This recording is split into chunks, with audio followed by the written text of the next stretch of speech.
ఝాన్సీ లక్ష్మీబాయి మన దేశానికి స్వాతంత్ర్యం కోసం పోరాడిన గొప్ప వీరవనిత. 1828లో ఉత్తరప్రదేశ్లోని వారణాసిలో జన్మించిన ఆమె అసలు పేరు మణికర్ణిక. చిన్నతనంలోనే తల్లి చనిపోవడంతో ఆమెను తండ్రి పెంచాడు. వివాహం.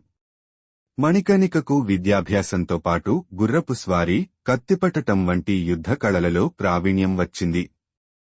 తర్వాత ఆమె ఝాన్సీ రాజు గంగాధర్ రావుతో వివాహం కావడంతో ఆమె పేరు లక్ష్మీబాయి అయింది.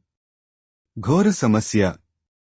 ఝాన్సీ రాజు మరణం తర్వాత బ్రిటిష్ వారు డాక్ట్రిన్ ఆఫ్ లాప్స్ పాలసీ ద్వారా ఝాన్సీ రాజ్యాన్ని తమ ఆధీనంలోకి తీసుకోవాలని చూశారు. అయితే లక్ష్మీబాయి మన రాజ్యం కోసం నేను చివరి క్షణం వరకు పోరాడతా అని మాటిచ్చారు. యుద్ధం. 1857 నాటి భారత స్వాతంత్ర్య సమరంలో ఆమె కీలక పాత్ర పోషించారు.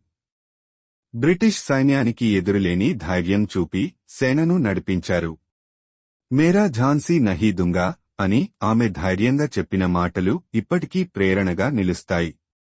మరణం. 1858లో బ్రిటిష్ సైన్యంతో చివరిసారిగా యుద్ధం చేసిన లక్ష్మీబాయి తీవ్ర గాయాలతో వీరమరణం పొందారు.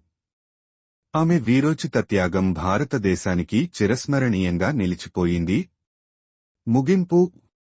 ఝాన్సీ లక్ష్మీబాయి జీవితం మనకు ధైర్యం, దేశభక్తి, స్వేచ్ఛ కోసం పోరాటానికి ఆదర్శంగా నిలుస్తుంది. అలాంటి వీర వనితకు మన హృదయపూర్వక వందనాలు.